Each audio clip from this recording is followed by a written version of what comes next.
నమస్తే, welcome to Disha TV. ప్రస్తుతం అంతా పాటు బీజేపీ ఎమ్మెల్సీ అంజిరెడ్డి గారు ఉన్నారు. ఈ మధ్యకాలంలో చాలా అంశాలు కూడా ప్రభావితం అవుతున్నాయి తెలంగాణ రాష్ట్రంలో. మాట్లాడే ప్రయత్నం చేద్దాం. సార్, ముందుగా నాగర్ కర్నూలులో జరిగిన ఇన్సిడెంట్ చాలా అందరినీ కూడా ఆశ్చర్యాన్ని కూడా గురి చేస్తుంది.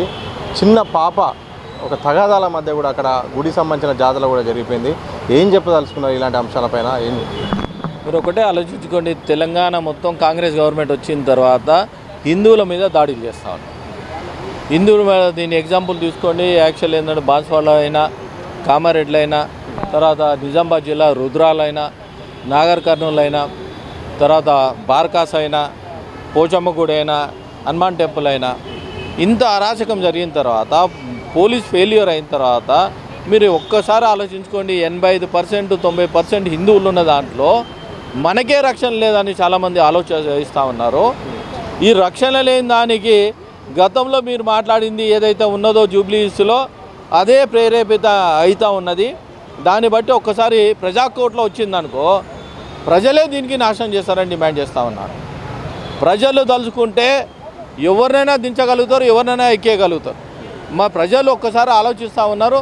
ఆలోచించేదాన్ని మీరు ఒక్కసారి ఆలోచించుకొని దీన్ని అరికట్టకపోతే మూల్యం చెల్లించక తప్పదని డిమాండ్ చేస్తూ ఉన్నాను. బాన్స్వాడలో జరిగిన సంఘటన పెద్దగా సంచలనంగా మారిపోయింది. అలాగే నిర్మల్ సంబంధించిన వ్యవహారాలు కానీ, అక్కడ స్థానికంగా కామారెడ్డి ఎమ్మెల్యే సంబంధించిన వ్యవహారాలు కానీ ఏం జరుగుతుంది? దీని వెనుక కారణం ఏముంది? ఇప్పుడు చూడండి, బాన్స్వాడ అయిన తర్వాత బాన్స్వాడ చేసిన తప్పు వాళ్ళే తప్పు చేసిన తర్వాత కూడా హిందువుల మీద కేసులు పెట్టారు. తప్పు చేసిన వాళ్ళు హిందువుల కేసు పెట్టి హిందువుల మీద 37 మంది మీద కేసు పెట్టారు. 23 మందిని అరెస్ట్ చేశారు. ఇంకా 14 మందిని పట్టుకరానికి తిరుగుతూ ఉన్నారు. అదేవిధంగా వాళ్ళు ముస్లిం మీద 10 మంది మీద కేసు బుటే చేశారు. ఎక్కడ ప్రజాస్వామ్యం అండి ఇది? ఈ ప్రజాస్వామ్యం ఏడ నడుస్తూ ఉన్నది? పోలీసు రాజ్యం నడుస్తూ ఉన్నది.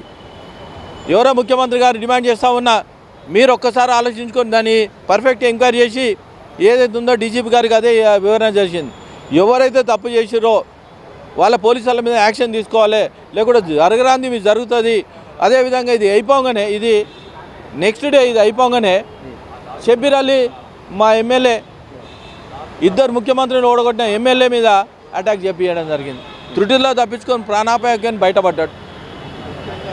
ఆయన దగ్గరికి మేము పోదామని పోతే, నేను రాకేష్ రెడ్డి గారు ఎమ్మెల్యే పోతే మేడ్చల్ రోడ్ల మీద అరెస్ట్ చేయడం జరిగింది. మేము రోడ్డు మీద కూర్చున్నాం. మా దగ్గర ఎవరన్నారో ఆ మంది బార్బర్లో ఉన్నామా, మేము ఇద్దరే పోతా ఉన్నాం. మా ఎంబడి ఎస్కార్ట్ కూడా లేదు, గన్మెన్లు కూడా లేరు. మేము పోతా ఉన్నాం, పరామర్శించి వస్తాం తోటి ఎమ్మెల్యే కంటే తీసుకుపోయి అరెస్ట్ చేయడం జరిగింది. సరే, నెక్స్ట్ డే పోతామంటే హౌస్ అరెస్ట్లో ఒక సిఐ, 2 ఎస్ఐలు, 30 మంది కానిస్టేబుల్, మొత్తం 3 వెహికల్స్ తీసుకొని హౌస్ అరెస్ట్ చేసుకోవడం జరిగింది. ఎందుకంటే ఏం చెప్తున్నారు పోలీసులు? ఏమనంటే పైనుంచి ఆర్డర్. మరి పైనుంచి ఆర్డర్ అంటే భగవంతుడు ఆర్డర్ ఇచ్చిందా, ముఖ్యమంత్రి ఆర్డర్ ఇచ్చిందా, ఎవరు ఆర్డర్ ఇచ్చారు? ఇంతవరకు సరే మా ఎంబడి ఇవ్వడానికి పోయి ప్రేప్రామం చేస్తున్నామా, అది లేదు. ఆ రోజు కూడా మేము పోతా ఉంటే సంగారెడ్డి దగ్గర అరెస్ట్ చేయడం జరిగింది. అంటే మేము ఏ విధంగా అనిపిస్తున్నాము? నక్సలైట్ కన్నా అధ్వానమా? ప్రజాస్వామ్యంలో ప్రజల్లో ఎన్నుకున్న ప్రజాప్రతినిధులము తిరిగే హక్కు లేకుండా అరెస్ట్ చేసుకోము ఎంతవరకు సమంజసము? ఇది ఎట్టి పరిస్థితుల్లో ప్రజాకోర్టులో వచ్చింది. ప్రజలే బుద్ధి చెప్తారు. రాబోయే రోజుల్లో ప్రజలు బుద్ధి చెప్పినప్పుడు దానికి తల ఉంచక తప్పదని డిమాండ్ చేస్తా ఉన్నాను. ప్రతి 15 రోజులకు ఒకసారి యావరేజ్గా గుళ్ళ విషయంలో గుళ్ళపై మాత్రం దాడులు జరుగుతున్నాయి. ఏదో రకంగా అపశృతులు జరుగుతున్నాయి. ఈ గతంలో ఎప్పుడు లేని విధంగా ఈ మధ్యకాలంలో జరుగుతున్న దాడుల వెనుక కారణం ఏంటి? ప్రభుత్వం కూడా ఎలాంటి చర్యలు తీసుకోవాల్సి అవసరం? దీనికి కారణం మొత్తం ఎంఐఎంఏ. మొన్న పురాణపులు జరిగినప్పుడు మీరు చూస్తూ ఉన్నారు, గుడి ఉంది, వాడు వచ్చి ఎలా గ్రీన్ పెయింట్ వేస్తాడు. గ్రీన్ పెయింట్ వేసిన మీద యాక్షన్ తీసుకోకపోవడము ఎంతవరకు సమంజసం ఇది? అరే, ఇట్లా పెయింట్ వేయగానే మాదే అంటారా?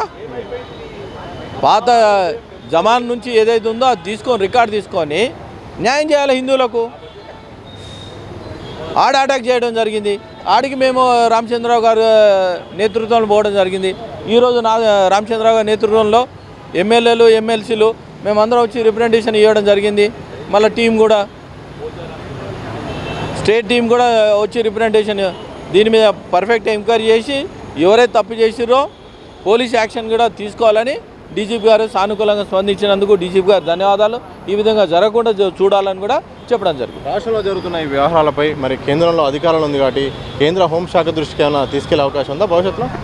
వీళ్ళు యాక్షన్ తీసుకోపోతే 100% తీసుకుపోతాం. అమిత్ షా గారి దగ్గరికి 100% తీసుకుపోతాం. బండి సంజయ్ గారు కూడా ఆల్రెడీ మాట్లాడడం జరిగింది. మీరు నిస్వార్థంగా పని చేయకపోతే మీకు మూల్యం చెల్లించే తప్పదని కూడా హెచ్చరించడం జరిగింది బండి సంజయ్ గారు. చాలా సీరియస్ యాక్షన్ తీసుకోమని కూడా బండి సంజయ్ గారు కూడా చెప్పడం జరిగింది. ఆయన మినిస్టర్ ఆఫ్ హోమ్ కదా, స్టేట్ మినిస్టర్ ఆఫ్ హోమ్ కదా, ఆయన కూడా చెప్పడం జరిగింది. 80% అది పైకి పోతుంది వీళ్ళు కూడా యాక్షన్ తీసుకోకపోతే. ఏ విధంగా అయినా హిందూ బంధువులందరికీ దేశం కోసం ధర్మం కోసం పాటుపడే పార్టీ భారతీయ జనతా పార్టీ. ఈరోజు అందుకోసానికే స్టేట్ అధ్యక్షుడు రామచంద్రరావు గారు ఆధ్వర్యంలో ఎమ్మెల్సీ ఎమ్మెల్యే స్టేట్ కమిటీ మొత్తము ఈరోజు రిప్రజెంటేషన్ ఇవ్వడం జరిగింది.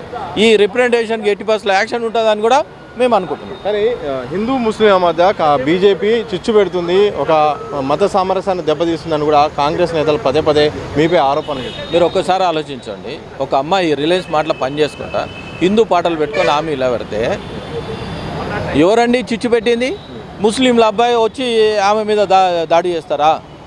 దాడి చేస్తే యాజ్ ఏ ప్రజాస్వామ్యంలో తీసుకుపోయి ఆయన పోలీస్ స్టేషన్లో అప్పచెప్తే 300 మంది పోలీస్ స్టేషన్ మీద ఎట్లా అటాక్ చేస్తారు? ముస్లింలు ఏ విధంగా అటాక్ చేస్తారు?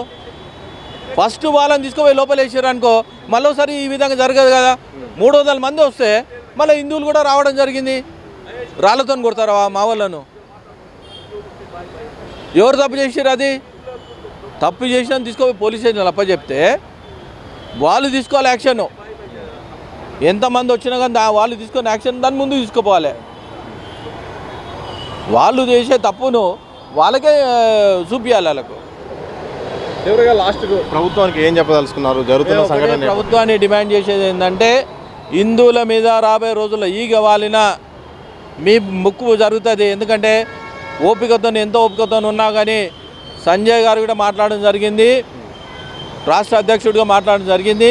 మీరు దీన్ని ఇప్పటికైనా కంట్రోల్ తీసుకొని రాబోయే రోజుల్లో దాడులు జరగకుండా చూడాలని భారతీయ జనతా పార్టీ తరఫున డిమాండ్ చేస్తాం. ఇది మొత్తంగా హిందువులపై వరుసగా జరుగుతున్న సందర్భంలో మాత్రం రాష్ట్ర ప్రభుత్వం చాలా సీరియస్గా ఉండాల్సిన అవసరం ఉంది.